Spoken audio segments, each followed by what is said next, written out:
Hari Om. Om Tvameva Mata Cha Pita Tvameva Tvameva Bandhuscha Sakha Tvameva Tvameva Vidya Dravinam Tvameva Tvameva Sarvam Mama Deva Deva.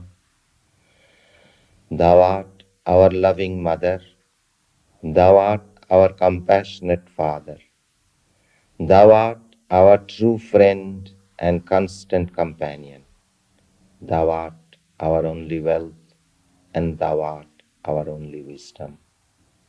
Thou art all in all. Om Shanti Shanti Shanti. Peace, peace, peace.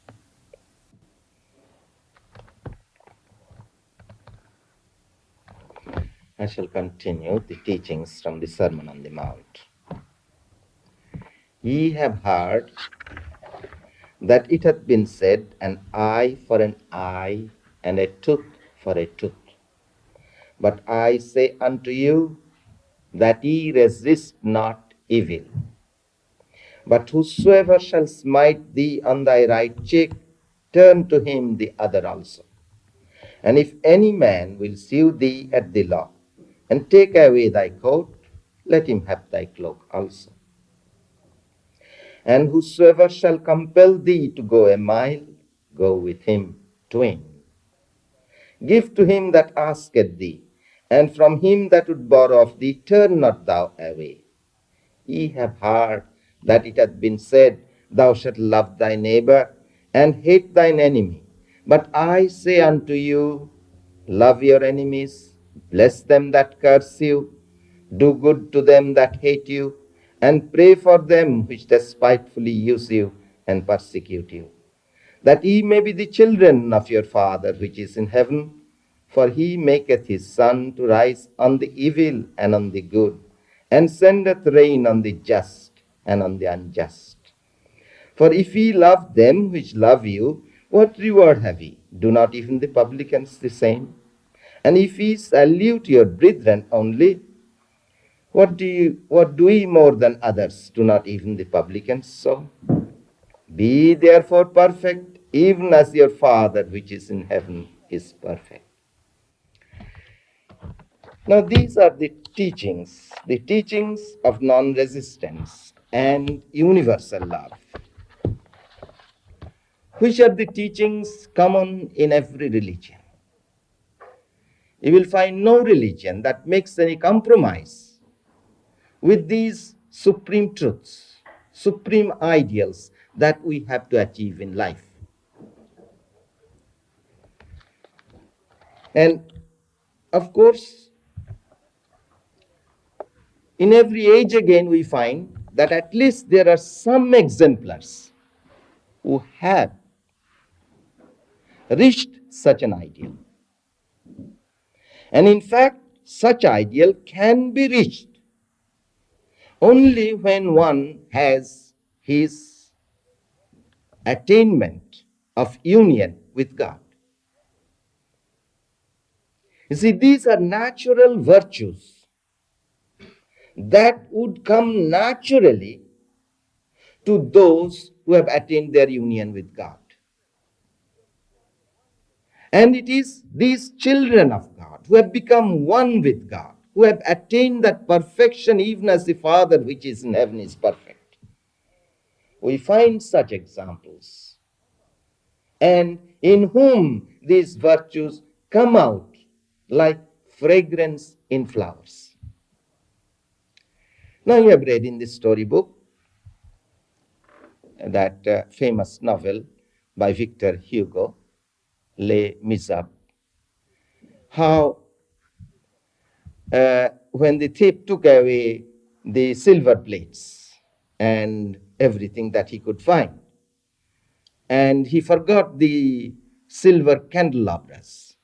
Now this bishop, the holy man, he finds the thief did not take these candelabras, so he took them and ran after him and offered them to him.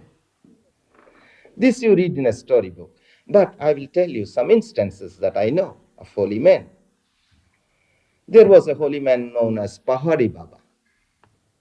Not many centuries ago, he lived in the 19th century.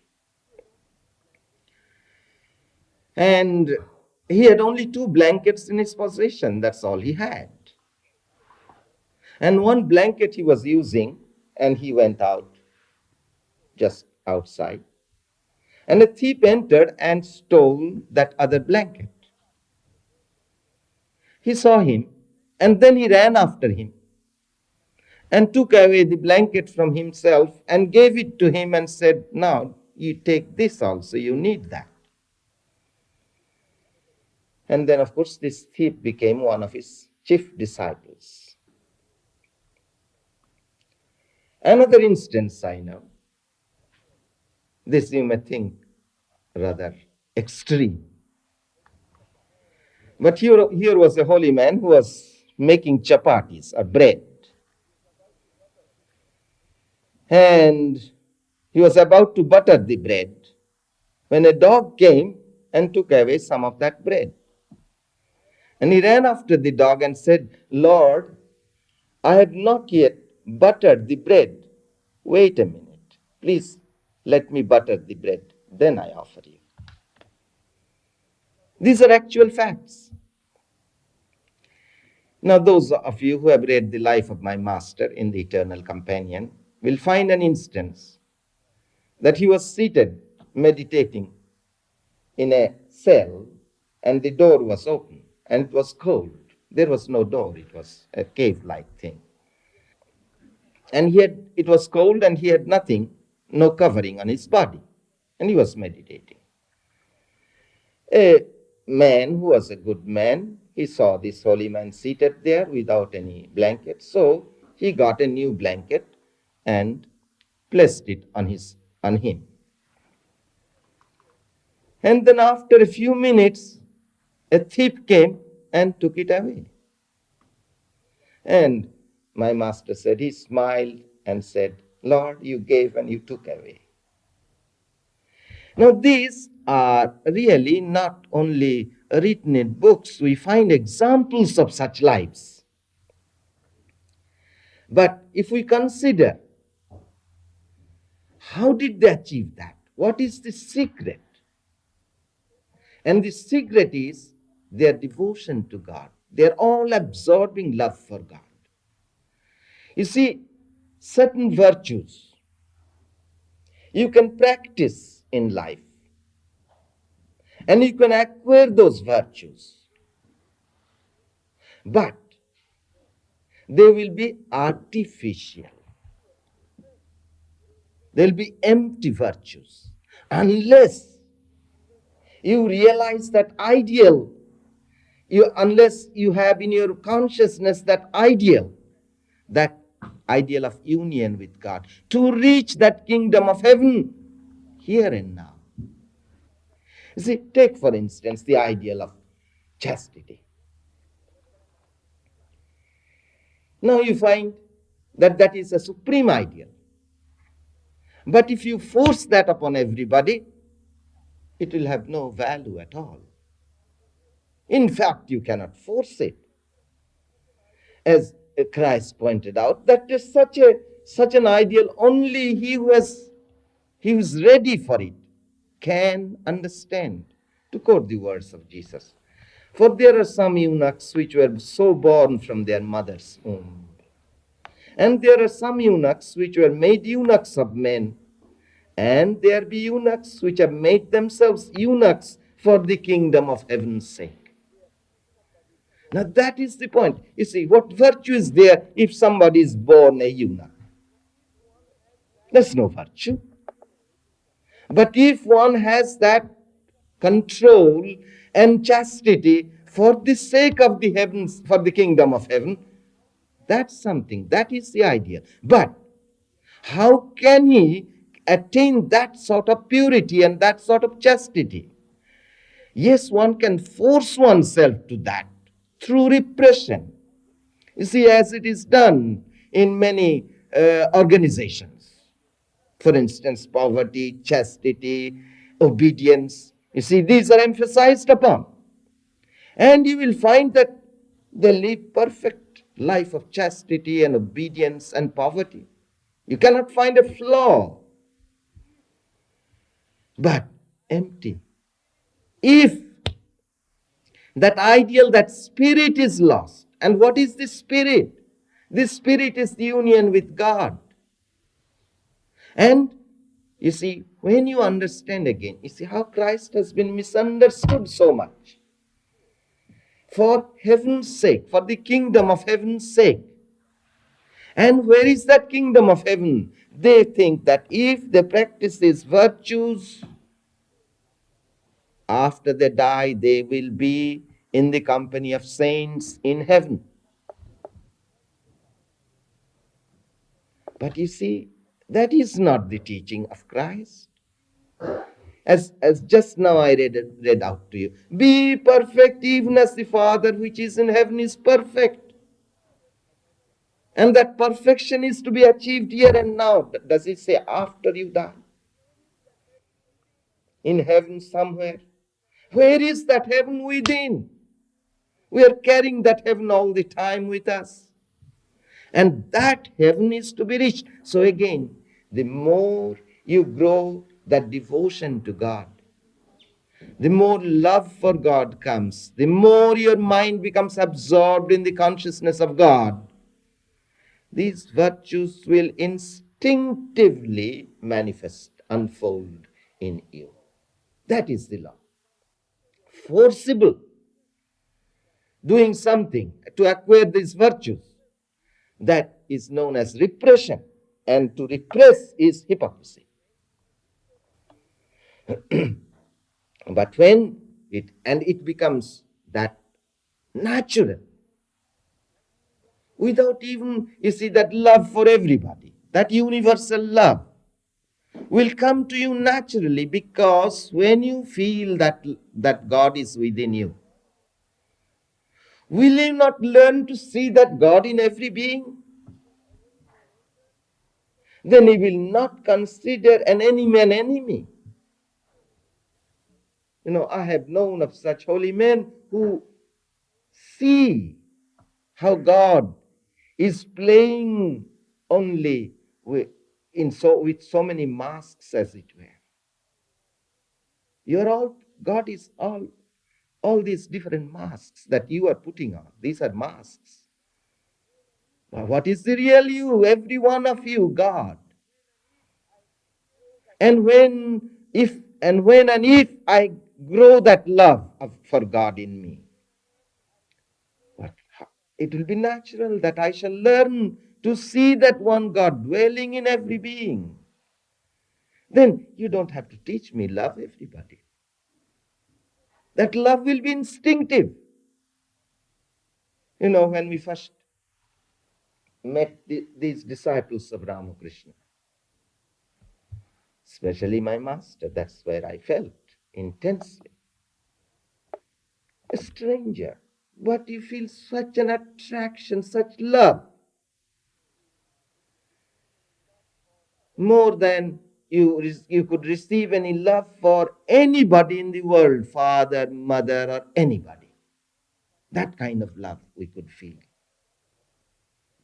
And then I inquired of another holy man, why is it? How is it?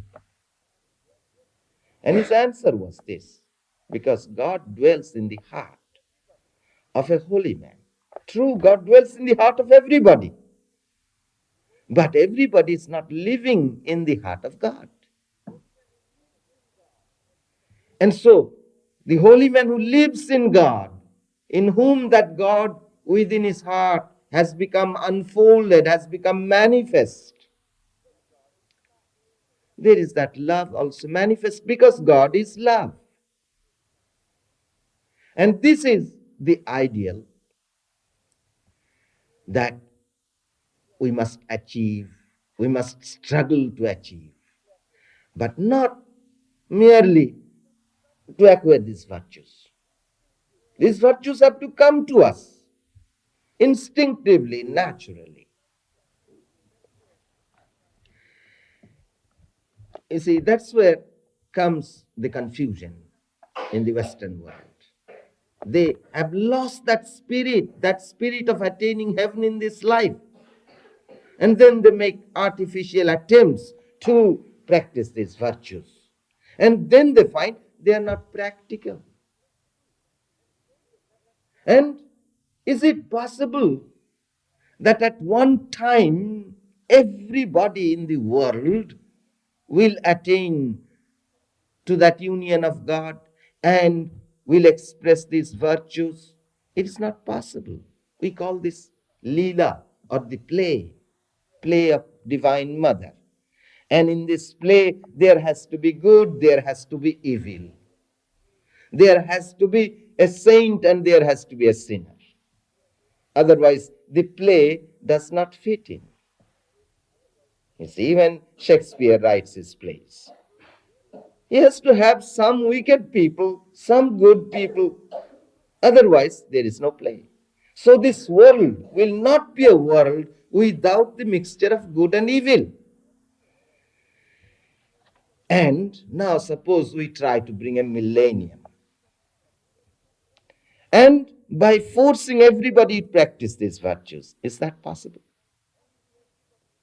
It's not practical. And you see, there would be no creation, in fact, without variety. Now suppose we all looked alike. You see, you looked like my face, everybody looked like my face. How will this world be? You'd want to die.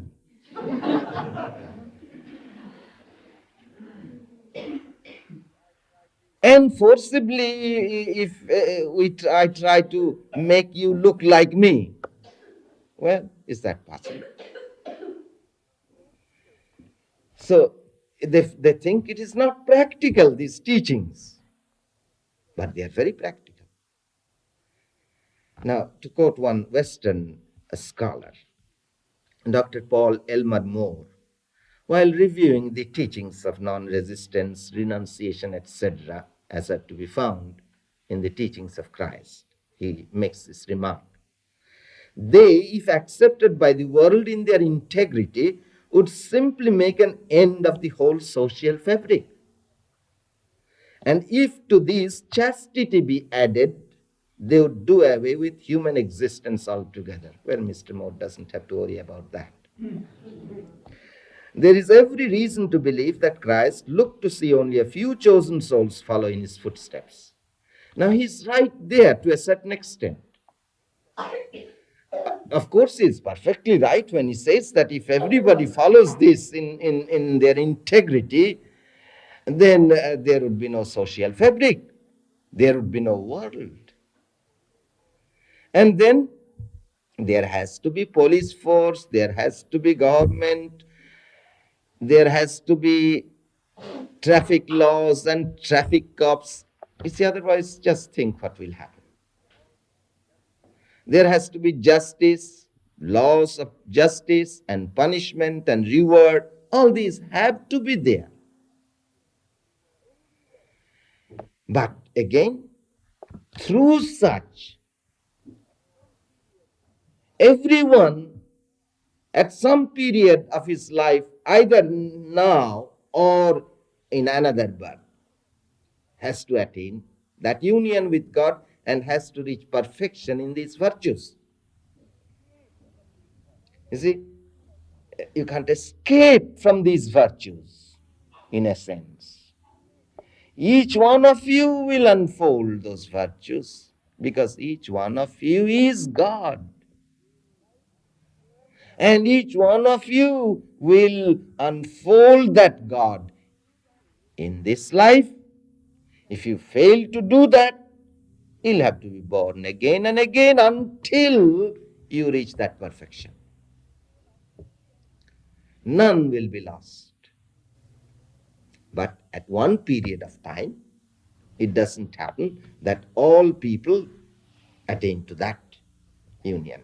Only a few. Because of the fact again that few desire to achieve that. Now I shall try to explain again how there are varieties of people, and again through this variety we have to reach that unity. You know, you have a saying in this country, all men are born equal. Now this is a wonderful truth, because there has to be equal law, equal justice, equal opportunities given to everybody. So this dictum, all men are born equal, has a wonderful truth in it. But it is not the whole truth. All men are equal in what sense? Because if we see practically again, you give the same opportunities, equal opportunities to 10 people, but they will grow differently, these 10 people, according to their capacities, the temperaments. Their individual growth will be different.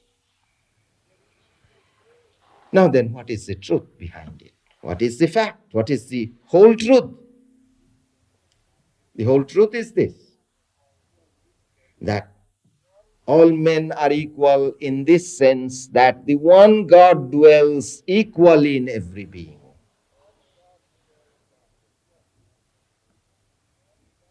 You see, God, there is one Sanskrit name for God, Purusha,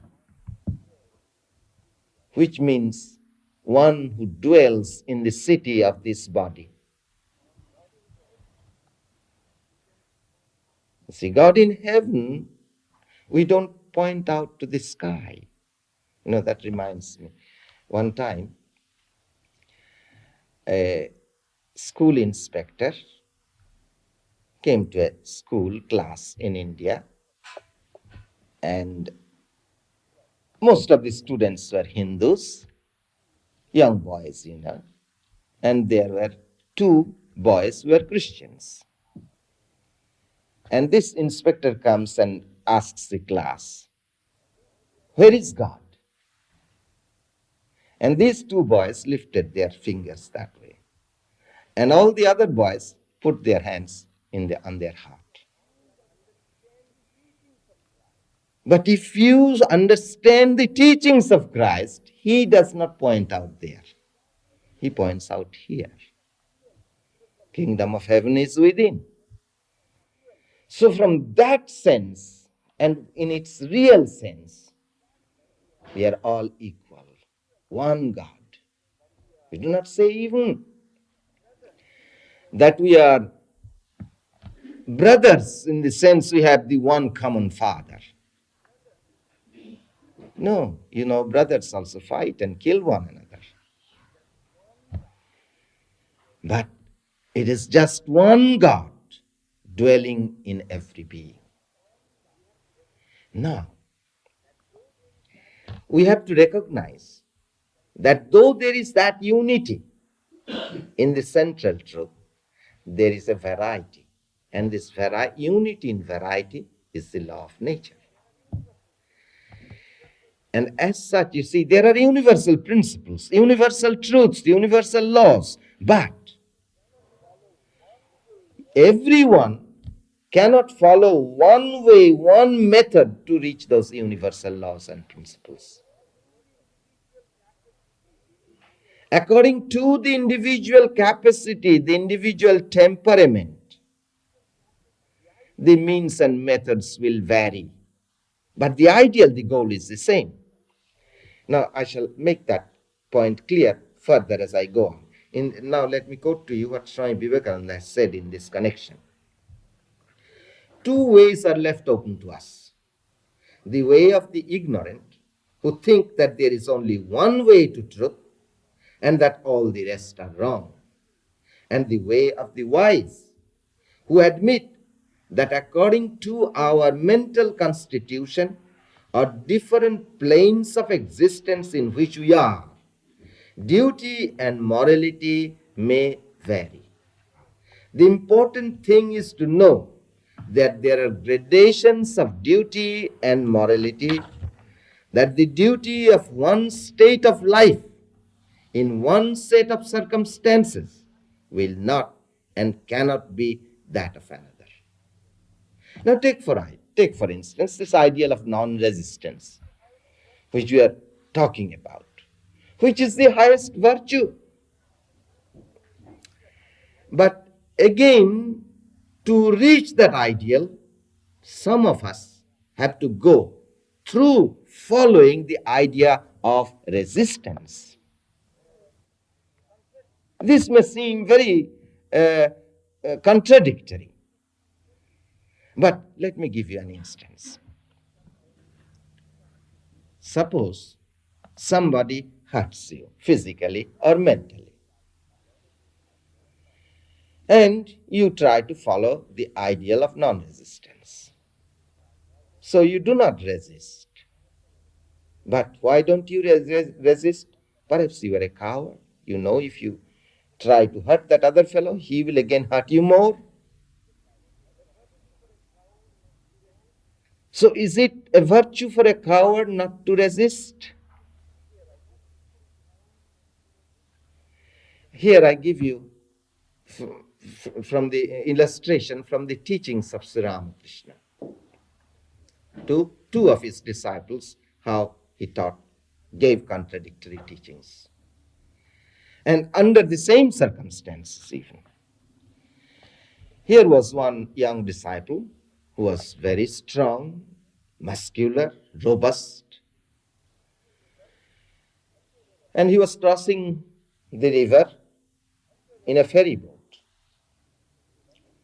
And there were other passengers. And these passengers began to talk ill of Ramakrishna. They began to talk against that holy man, so-called holy man Ramakrishna. And they began to gossip against him, all kinds of things. Now this young man, he said, now look here, you do not know Ramakrishna. Why do you talk that way? So he appealed to them to stop. But they would not stop. So he said, you won't stop? If I hear one word against my master, he stood up and said, I'm going to drown this boat. And he began to rock. And of course, the poor fellows, they just kept silent because he would do what he meant to do. Now he came to Ramakrishna and told him what happened. And Ramakrishna got mad at him. He said, what nonsense. What a fool you are. What if they talked against me? Why should you care? And why should I care? Don't you see what you would have done? What a sin you'd have committed? You'd have murdered those people by your anger and impulse. So he scolded him. Then next time, another disciple, he was very quiet, humble, also very thin, not much strength in his body. He was also crossing by the ferry boat. And the same thing happened. The passengers began to talk against Ramakrishna. So this young disciple appealed to them and said, you do not know him, I know him, this is what you are saying is not true. So he begged them to stop, but they would not stop. So this young disciple just kept silent, didn't bother anymore. Then he comes to Ramakrishna and says the incident. And Ramakrishna scolded him. He said, what? They spoke against your guru and you listened to that silently? Why didn't you do something about it? You see, he was a weakling. So he kept silent because he thought he couldn't do anything. And so in this connection, Vivekananda says, the one who from weakness does not resist commits a sin, and as such cannot receive any benefit from non-resistance, while the other would commit a sin by offering resistance. Again he says, this non-resistance is the highest manifestation of power. in actual possession. It's the highest manifestation of power, this non-resistance. And also what is called resisting the evil is but a step on the way towards the manifestation of this highest power, namely non-resistance. Arjuna, in the Gita, for instance, Arjuna became a coward at the sight of the mighty army arrayed against him. That is why Sri Krishna told him that he was a hypocrite and said, "Thou talkest like a wise man, but thy actions betray thee to be a coward. Therefore, stand up and fight." So you see, many people do not understand why is it that Krishna urged Arjuna to fight, to stand up and fight. Because cowardice is no virtue. And then again in the teachings of the Gita, we will find how he gradually leads him to that highest ideal of non-resistance. So here we come to the fundamental truth that we find contained in the Gita, which is a practical teaching, and how there are gradations in human society. And accordingly, there should be gradations of morality and duties according to the growth of these different individuals. Now, why in the first place are there these gradations? As I said, there is one God dwelling within each. Same God. But this body and mind, in other words, our character, temperament, etc., are made up of what we call three gunas. That is the energies, the forces.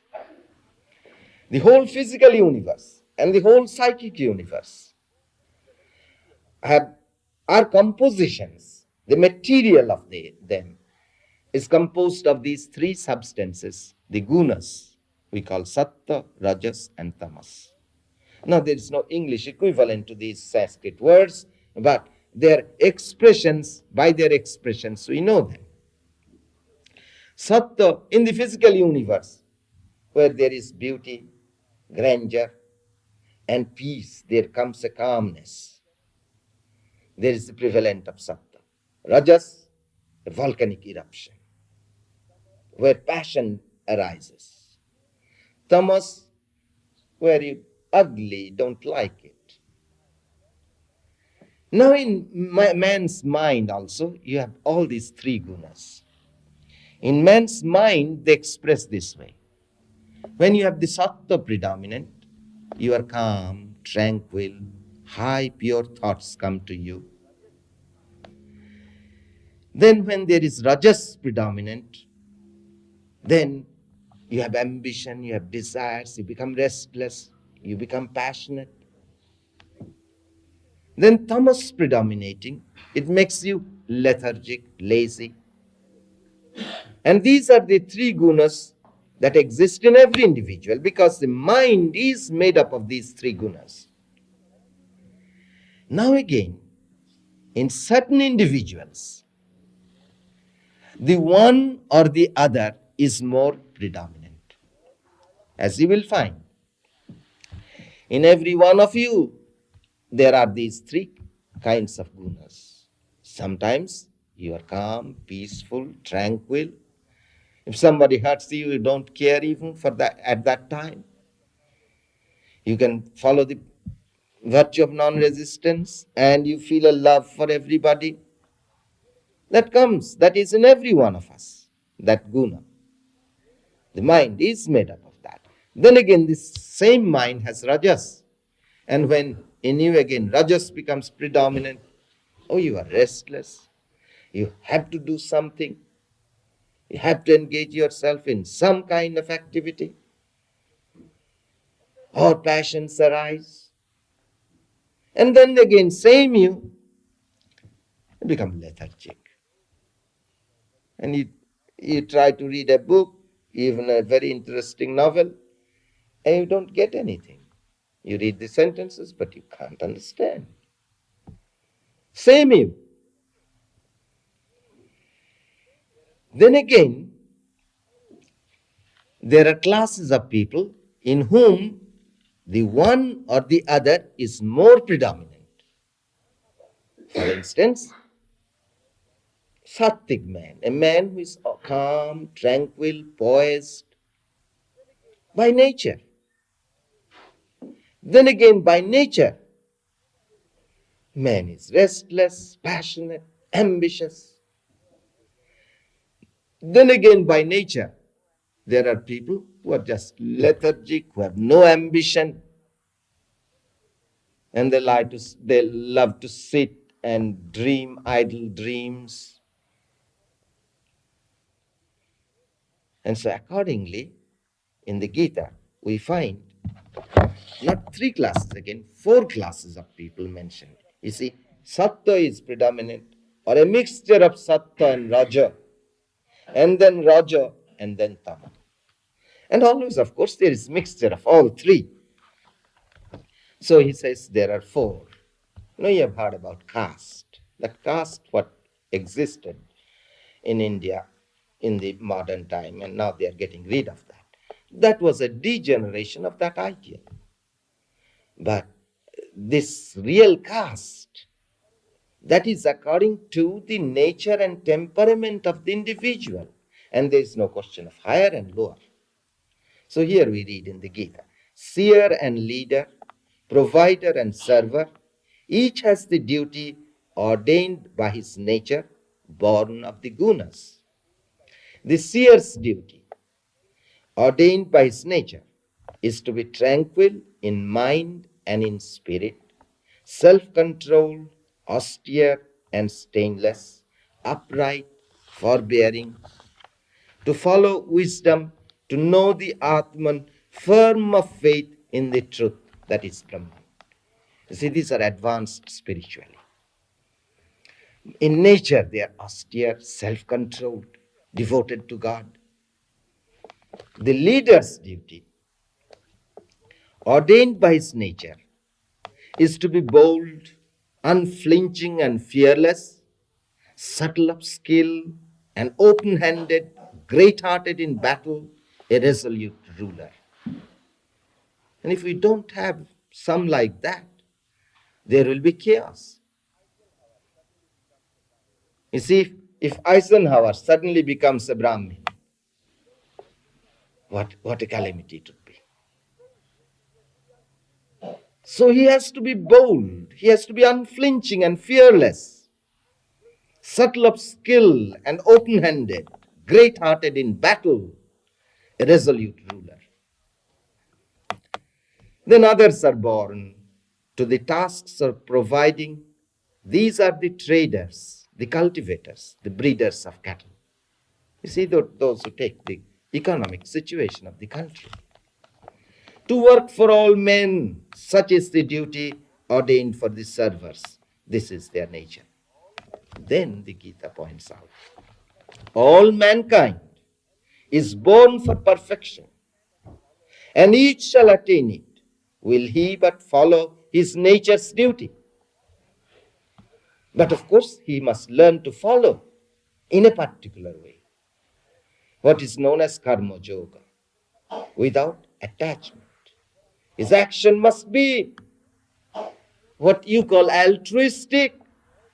His motive altruistic, that is the Western word, but I would substitute that word by as worshipping God, serving God. In other words, whatever may be our nature in which we are born, whether it is tamas or rajas or sattva, whatever that predominating characteristic may be, we must fulfill our nature's duty, but fulfill that with the spirit of worshipping God. In other words, we must always keep that ideal in our mind that we have to reach, we have to attain our union with God in this life. So here, Sri Krishna says, now you shall hear how a man may become perfect if he devotes himself to the work which is natural to him. A man will reach perfection if he does his duty as an act of worship to the Lord, who is the source of the universe, prompting all action everywhere present. Then again, You see, all these different types ultimately will come to a level, not all at once, remember, will come to a level when they can practice all these supreme highest virtues. And that is why, again, in India, they have divided life into 4 stages. Brahmachari, student life, when they are all taught self-control, devotion to God, all the virtues they are taught. And then some are inclined to go into the world, and some are inclined, very few are inclined to devote themselves their whole life to God. But then there is next step is householder. They get married, they have children. But their ideal again is chastity, renunciation. Then at a certain age, they retire. Then the highest stage they take is sannyas, or in that ascetic's life, monk's life. Thus everybody ultimately, whether young or old, used to become a monk. Of course, that system is not there today. And then, as Sri Krishna points out, when a man has achieved non-attachment, you see, through these stages of life, through gradual progressive stages, you attain to those virtues. When a man has achieved non-attachment, self-mastery, and freedom from desire through renunciation, he reaches union with Brahman, who is beyond all action. Learn from me now, O son of Kunti, how man made perfect is one with Brahman, the goal of wisdom. When the mind and the heart are freed from delusion, united with Brahman, when steady will has subdued the senses, when sight and taste and sound are abundant, without regretting, without aversion. And why? Because their mind is united with God. When man seeks solitude, eats but little, curbing his speech, his mind, and his body, ever engaged in his meditation on Brahman, the truth, and full of compassion. You see, one who engages himself in meditation of God, naturally his heart is filled with love and compassion for everybody. And when he casts from him vanity, violence, pride, lust, anger, and all his possessions, totally free from the sense of ego and tranquil of heart. You see, through the stages of evolution in one life, when you come to that stage, through your devotion to God, when the heart is filled with the water of love for God, then all these virtues come to you. You do not have this sense of ego anymore. There is no pride, lust, vanity, or violence in you. That man is ready for oneness with Brahman. You know how Jesus also points out in that very chapter which I read out to you about non-resistance and universal love. Be perfect, therefore, even as the Father which is in heaven is perfect. That perfect union with God again. And he who dwells united with Brahman, calm in mind, not grieving, not craving, regarding all men with equal acceptance, he loves me most dearly. To love is to know me, my innermost nature, the truth that I am. Through this knowledge, he enters at once to my being. All that he does is offered before me in utter surrender. My grace is upon him. He finds the eternal, the bliss unchanging. Take heed that ye do not your alms before men to be seen of them, otherwise ye have no reward of your Father which is in heaven. You see, as you find in the Gita, offer every work to me. That same idea is to be found in this chapter again, in the next chapter. Therefore, when thou doest thine alms, do not sound a trumpet before thee, as the hypocrites do in the synagogues and in the streets, that they may have glory of men. Verily I say unto you, they have their reward. But when thou doest alms, let not thy left hand know what thy right hand doeth, that thine alms may be in secret, and thy Father, which seeth in secret himself, shall reward thee openly. You see, whatever you do, as let not your right hand know what your left hand does, or left hand know what your right hand does. What does it mean?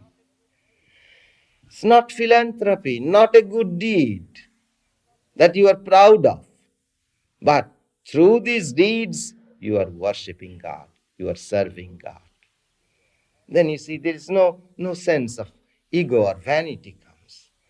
Don't you see those who are engaged in so-called philanthropy, they begin to feel that the world will go to ruins without them. They have to save the world. I've seen quite a few people like that, belonging to clubs and all that. And they go out and do good deeds. But if you see their vanity, then you begin to wonder whether good deeds do any good or not. But those very deeds again will help one to grow spiritually if they are done with that spirit of service to God. Swami Vivekananda used to say, when you do something for somebody, kneel down and feel grateful that God has given you the opportunity to serve Him in that form. You see this spirit? Next time, I'll take up the Lord's Prayer.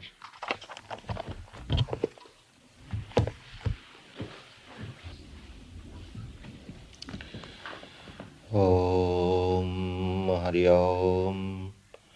Om Asato Ma Sadgamaya. Tamaso Ma Jyotirgamaya. Mrityorma Amritangamaya. Abir Maidhi. Rudrajatte Dakshinang Mukhang. Tatte Namang Pahi Nityam. Om. Lead us from the unreal to the real. Lead us from death to immortality. Lead us from darkness to light. Light us through and through, and guide us evermore with thy loving presence. Om Shanti Shanti Shanti. Peace, peace.